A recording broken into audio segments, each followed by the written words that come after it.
After hearing my girlfriend talk about infidelity, I left without saying anything. She is looking for me, but I blocked her everywhere. My girlfriend, who is 36 years old and with whom I have been in a relationship for 5 years, has cheated on me without my knowledge. I'm a 38-year-old man who just recently discovered this information. I discovered it in the most unfortunate way imaginable. Let me begin by providing some background information about myself. I have never been married, and I do not have any children. It's not that I don't want it, either. I guess life just hasn't presented me with those opportunities. Okay, let's get to the story. The men and I were going to take a weekend trip to one of my friend's cabins on the lake, so I left work on Friday after work to go on the trip. There is nothing overly insane about it. Fishing, drinking games, and just plain old fun. The majority of the time, we take these excursions approximately once every 3 months in order to offer our significant others a break from us and to allow ourselves some time to ourselves. In a typical scenario, I remain for the entirety of the weekend and then depart from there in order to report to work on Monday. My laptop, on the other hand, was left in the office room during the weekend, and I failed to remember to retrieve it. I started making my way home at approximately 4 o'clock in the afternoon with the expectation that I would arrive there by 6 o'clock. Since I was under the impression that Simone, I will refer to her as Simone, wouldn't have eaten by that point, I placed a phone order at our go-to Italian restaurant, waited for it to be delivered, and then went back to the house. As soon as I went in, everything appeared to be in order. Simone was laughing in the kitchen, and I could hear her laughing, so I decided to simply walk in and surprise her on the spot. I was getting closer.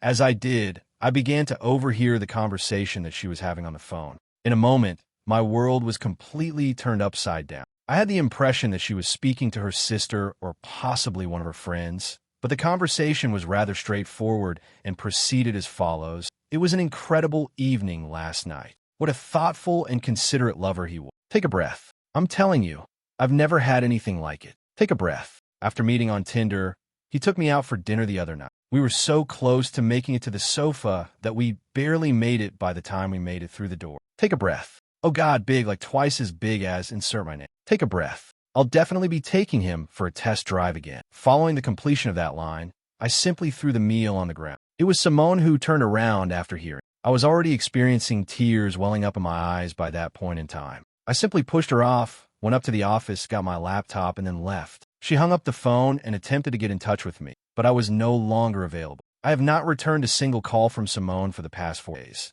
despite the fact that she has been texting and calling me in an extremely frantic manner because I'm sleeping at a motel located a couple of towns away. It is quite unlikely that she will be able to locate me. Simone has been frantically attempting to find me, and that has caused my friends and my mother to phone me. However, I have reassured everyone that I am well and that there is no reason for them to be concerned about me. The idiotic phone call that I received has completely destroyed my life. I was under the impression that this lovely young lady was the one with whom I would spend the rest of my life. I am an only child, but my mother is always reminding me that she would want to have grandchildren. Due to the fact that this year would be our 6th wedding anniversary, I had intended to make my proposal on July 4th. I already have the ring, and my friend and his wife are already aware of the idea because they were the ones who organized and hosted the 4th of July cookouts.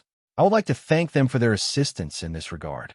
I will be grateful for any advice you might provide. It is the first time that I have ever dealt with infidelity in any relationship, and at this point, I am completely and utterly emotionally destroyed. Can I get in touch with Simone?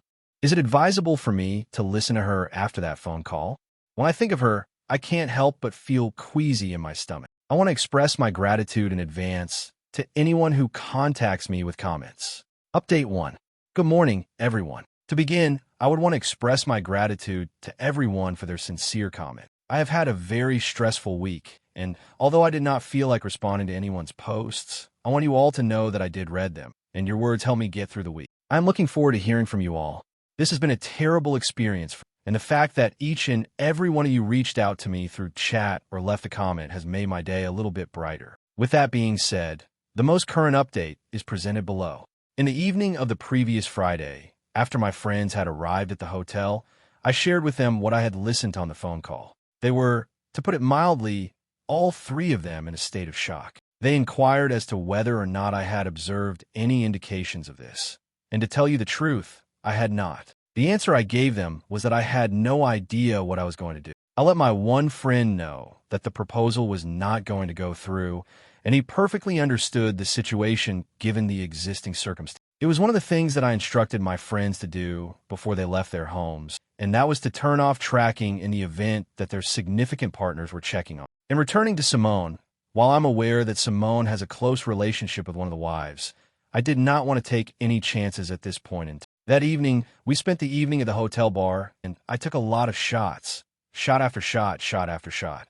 I was quite exhausted. It was no nice sight from the beginning of the night to the end of the night. My friends' significant others were calling them and wondering where they were. It is to their credit that they did not back down and supported me by simply stating that we were safe and that there was no need to be concerned. After presuming where they were, one of them approached me with a request to speak with me, but I declined to engage in conversation with her. Simone was concerned, and all she wanted was for me to return home. She insisted over and over again. Just now, I told my friend to take care of it, and I promised that I would fill them in at a later time, as well as a handful of girls who were traveling. I spent most of the night hitting on the bartender, which is something I'm not proud of. My behavior toward, I thanked each of them for spending time with me. The following day, they left to go back to their own homes because he gets to work after Simone, and I would have already left for the day.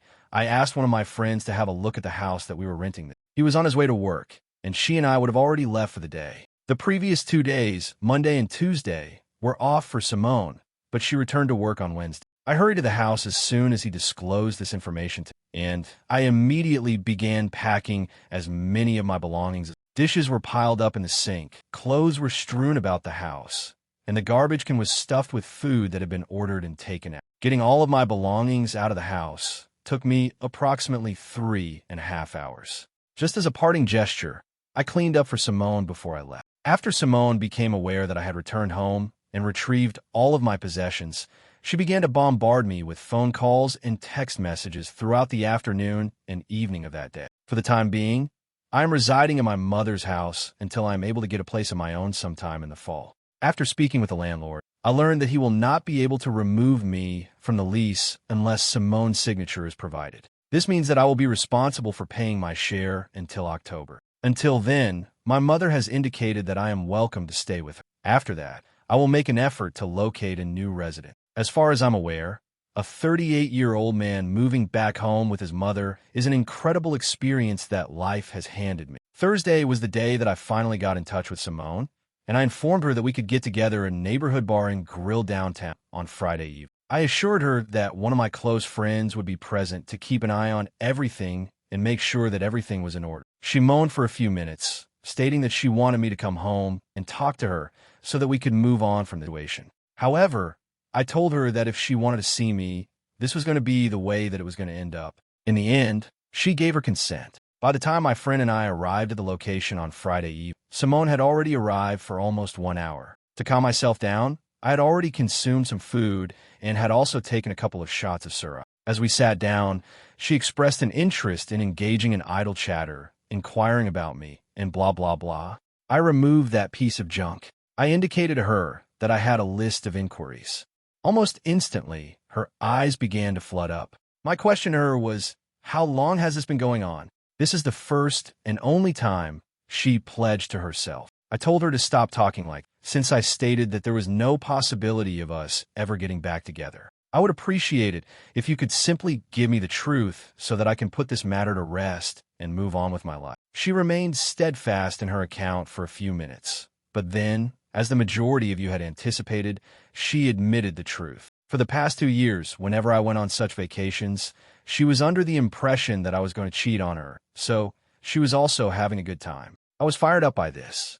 I informed her that she was merely using this as an excuse to sleep around with other people. After that, I inquired about the person she was speaking with on the phone, but she declined to provide me with an. Asked if they use condoms. She responded that they did so occasionally. Because I am clean, she does not need to worry about obtaining an STD test unless her most recent fling did not use it. I told her that she is fortunate that I took an STD test because I'm still clean. In the end, before I departed, I informed her about my intentions for the proposal that would take place on July 4th. I showed her the ring and informed her that I was going to propose to her at the party hosting her mutual friend, because that was the event where they had introduced us to one other approximately at this time, she suddenly began crying for no apparent reason. She pleaded for just one more opportunity. I informed her that I will love her at all times, but that our relationship is finished. Even though she has been messaging me throughout the day, I'm going to block her from this platform very soon. At this very moment, I'm only sitting here consuming some Buffalo Wild Wings and sipping beer while watching the fights. I have my doubts, but I'm hoping that Poirier comes out on top. It's a train wreck that is my life. In any case, I want to thank you all for listening. It is highly unlikely that I will ever have another conversation with that exploitive thus. I am not sure if I will update again. Comments? See Heron 663. I knew she'd say it was just once. They usually do. These dummies. Also, the statement, every time I went on those excursions for the past 2 years, she assumed I was going to cheat on her, so she was having fun too. Blame shifting is a common cheater technique. It is your fault, Opie. I do not think so. I am sorry your landlord did not allow you out of your lease, but at least you have your mother. It isn't ideal, but it is only temporary. It was entirely her loss.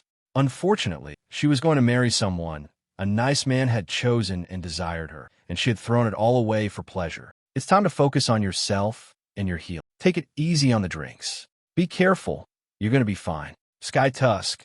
Opie, I'm pleased you're clean, but it's unfortunate that she was such a POS and used that as an excuse to believe you were going to cheat on her during those travels. It's also unfortunate that she didn't want to identify who she was speaking with, but I'm guessing it was someone in your tight circle of friends, probably one of your mate's spouses. She probably didn't want to be identified because it could get her in trouble. You may wish to warn your friends about these possibilities. Now, in terms of her reaction and actions, she exhibited no remorse and even attempted to trickle the truth to you. If she was truly sorry for what she had done, she would have broken down before the ring reveal. She only seemed to realize her mistake when you showed her the ring and discussed the proposal. It's time to leave the alcohol behind and begin your healing path. I hope everything goes well, and if you find out who is on the other end of that call, please keep us updated. Update 2. Dear fellow Redditors, how are you doing? I would want to express my gratitude to each of you for the kind remarks. They have meant a great deal to me during the past day. A few events have transpired, and I thought it would be best to fill you in on them, in spite of the fact that it is not particularly exciting. Here it is. I am free and clear, and there is no need for me to worry about any confrontation with Simone, because she is no longer invited to the cookout that will be held on the 4th of July occasion. While I was at the bar, one of the spouses was attempting to strike up a conversation with. As you may recall from my previous story, in the 4th of July barb, she is the wife who is in charge of hosting. It would appear that Simone had explained to her that she had only cheated on her partner once, and that it was a grave error on her part. This is the reason why she was attempting to convince me to share my thoughts with her. On Tuesday, I had a conversation with her, and during that conversation, I told her the complete truth. Almost immediately, she called Simone, who informed me that my account of the events was accurate, and was furious. As she began to rage at her, she informed her that it would be better if she did not show up to the event that was going to take place on the 4th of July, because I was going to be there, and to tell you the truth, what she did to me was horrible and revolting. After that, she requested me to pardon her and stated that she was unaware of the situation. My explanation was that it was not her fault and that she had no grounds for requesting forgiveness for what she had done. A person who was important to both of us was the one who deceived us. When it comes to the question of who was on the phone with her, I can only speculate that it was her sister. The two wives who were friends with her have maintained their steadfastness and insisted that they were unaware that Simone was engaging. It would appear that on Saturday evenings when we were away, they would have a girls' night in my place until approximately 11 o'clock at night, during which time they would drink wine and speak about things that are typical of girls. A confirmation of this was provided by the individual who is not even close friends with her, but participated in these activities. Another factor that leads me to believe that it was her sister is the fact that I've tried to get in touch with her 3 times already, but I have not received any response from her by way of a text message, a phone call, or anything else.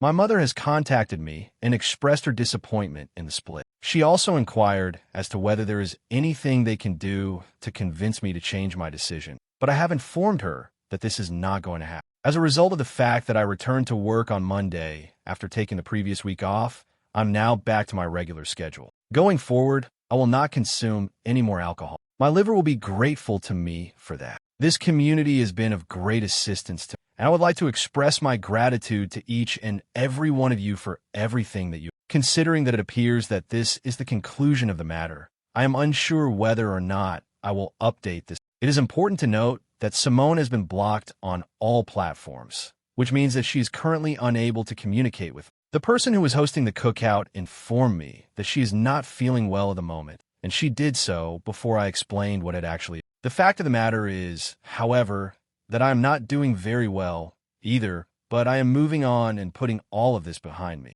Once again, many thanks to the community. You guys are incredible. Thank you for watching. If you haven't subscribed yet, please do so and hit the notification bell to stay updated with more shocking real-life stories happening.